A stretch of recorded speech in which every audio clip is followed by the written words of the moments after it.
honoring what you want, honoring what you need, and being able to discern between that and not fall back into the traps of attracting men from survival energy or scarcity, or even from the wounded parts of you that attracted your past relationships.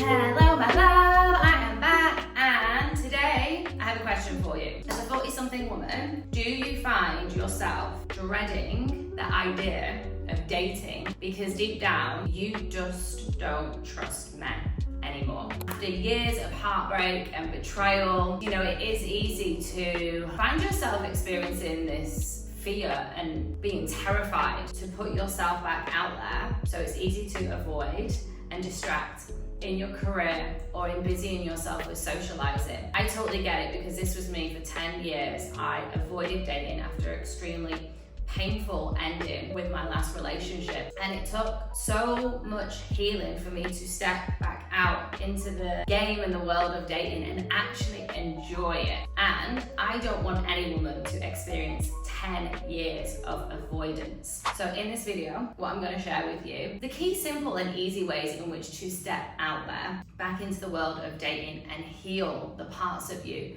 that are holding any fear, emotional discharge that is still being experienced in your body because of the last relationship. But firstly, I just want to share that whether it was infidelity, betrayal, emotional abandonment or unavailability, or even just continuous broken promises that sometimes can happen in a relationship, whatever the thing is, it's time that now you move through all of that and actually step back into the world of dating. Because holding that pain, irrespective of whether you right now can even see yourself with a partner, but just for you, that healing can be so empowering and so liberating, so that you can actually be at ease in your body, in your system, in your mind, in your heart. So that's the first step that we really want to get to. One of the things I want to share as well about stepping into a new relationship or even into the world of dating, if you're still holding the emotional debris, as I like to sometimes refer it as, you're going to take that into your next relationship. You're going to see and be looking out for all the ways in which he could possibly be like your past partner. And when you're going into dating with that mindset, with that hypervigilizing, looking for the red flags or turning the red flags pink in some cases as well, then really what you're doing is you're moving into it from a fear-based way. And fear-driven dating is only going to have you attracting the exact type of man that you do not want, possibly like your ex-partner. So this is where you see so many women say, oh, I keep attracting the same type of man. That is because you are holding an energy that is an aligned attraction for that type of man. Here's the thing with fear-based dating. What you're holding, what you're believing about yourself, about men, about relationships, about love, about your past relationships, all of the things, you're going to be taking that in to the new relationship or your new way of being in dating and relating. It sabotages any potential for connection, because you've already got your barriers up and you already, in your mind, you've already made your mind up about this guy and about men and about relationships. You weren't good enough because the last guy cheated on you, or all men lie. And because in a world we're taught as women that men can't be trusted, there is a huge belief system out there, and I know so many women, myself included at some point, that really held that.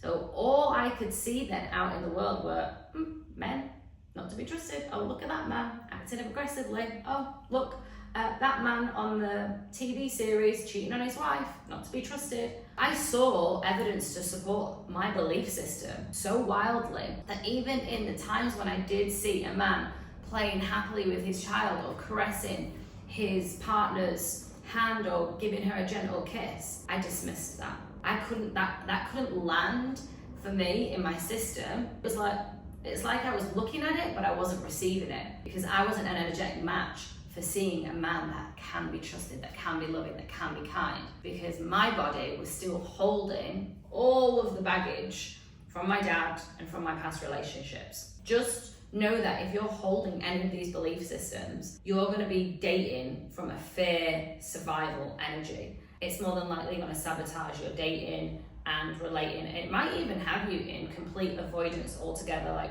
not even going to bother going out there and putting myself out there for a man.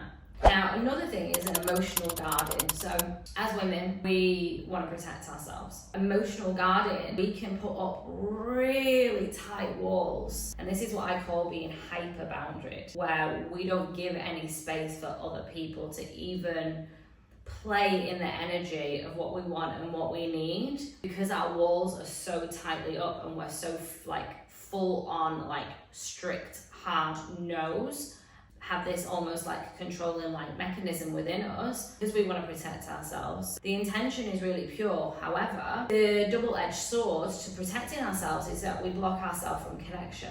Ultimately, then we self-abandon. Because if you deeply desire a man, but you're hyper-boundaried and your walls are up so fiercely because, yes, of all the past wounding, days go by, weeks, years even, and you never allow yourself to be in the space of a man that actually can love, hold, support you, and truly be there for you, share a life with you. So you block yourself from really experiencing that which you desire because you're so fiercely protected. I'm not saying any of these things are wrong. I'm not saying they're bad. What I'm inviting you to do is to get really curious about, is it effective for you? Is it really, really honoring your deepest desires? Or could it be there is a little bit of work to do to support yourself in healing the parts of you that are wounded by your past relationship, by these belief systems? From that space, healing goes into self-security, goes into honoring what you want, honoring what you need, and being able to discern between that and not fall back into the traps of attracting men from survival energy or scarcity, or even from the wounded parts of you that attracted your past relationships. We're going to get into the easy ways on how to get started on this. As you can imagine, healing is a lifelong process. However, you can make quantum shifts and leaps to move into the space of where you can fundamentally feel secure versus anxious, or secure versus being an avoidant. Number one in the healing wounds is you've got to get to this part of trusting yourself. What that's going to look like is, firstly, it's going to be showing up for yourself. When you build self-trust, you get more connected to your body, you get more connected to yourself, you get more connected to your intuition, which fundamentally is the most important thing when dating, is to be able to really listen to what your body is telling you versus your mind, because this thing can go wild. It can send us off into so many different directions, and the mind is a beautiful thing. One of the best sayings I ever heard is, the mind can be your best ally or your worst enemy. So really being curious about the thoughts that are coming up is so important versus believing the thoughts and letting them run wild. This is why I'm such a cheerleader and a mission driver for body work, to really have women landing in their body, getting present, knowing what their emotions are telling them, knowing the sensations that their body is experiencing, and being able to be with that is really powerful, and it's a real awesome way to connect to your intuition and find this inner knowing.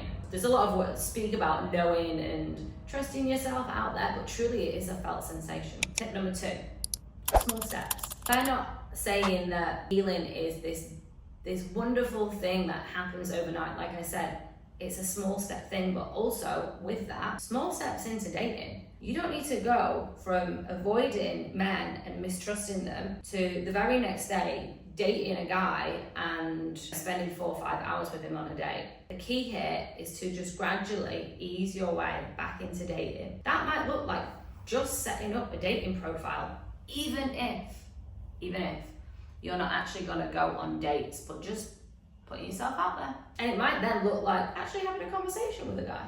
It might look like striking up a conversation with a guy at the coffee shop, not with the intention to date him, but just opening yourself up to relating and being in the experience and the energy of a man.